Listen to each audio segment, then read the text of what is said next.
2014 నుండి 3 సార్లు అధికారంలోకి వచ్చింది భారతీయ జనతా పార్టీ వరుసగా. నరేంద్ర మోడీ 3 సార్లు ప్రధానమంత్రి అయ్యారు. దీనికి కీలకమైన స్థానం ఉత్తరప్రదేశ్. 2014లో అయితే అప్పటికి ఉత్తరప్రదేశ్ ఎన్నికలు జరగలేదు. డైరెక్ట్‌గా పార్లమెంట్ ఎన్నికలు జరిగినాయి. అంతకుముందు జరిగిన ఉత్తరప్రదేశ్ ఎన్నికల్లో అఖిలేష్ యాదవ్ గెలుచున్నారు.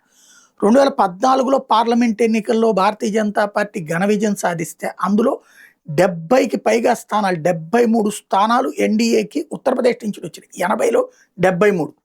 అది అఖిలేష్ యాదవ్కి అతిపెద్దదైనటువంటి షాకింగ్ పరిణామం. దాన్ని సెట్ చేసుకోగలననుకున్నాడు. 2016లో జరిగినటువంటి ఉత్తరప్రదేశ్ ఎన్నికలలో దారుణ ఓటమి పాలయ్యాడు. తర్వాత 2019లో జరిగిన పార్లమెంట్ ఎన్నికల్లో కాసిని సీట్లు తగ్గిన భారతీయ జనతా పార్టీ 65 స్థానాల వరకు గెలుచుకుంది. అక్కడ మళ్ళీ అఖిలేష్ యాదవ్కి దెబ్బయింది. అసెంబ్లీ ఎన్నికలకు కాస్త కష్టపడ్డాడు కానీ సీట్ల సంఖ్య పెరిగింది తప్ప అధికారంలోకి రాలేకపోయాడు రెండోసారి. ఈ దఫా ఈ వచ్చే ఏడాది ఫిబ్రవరిలో జరగాలి, కానీ ఈ ఏడాది డిసెంబర్లోనే జరిగే అవకాశం ఉంది ఉత్తరప్రదేశ్ ఎన్నికలు.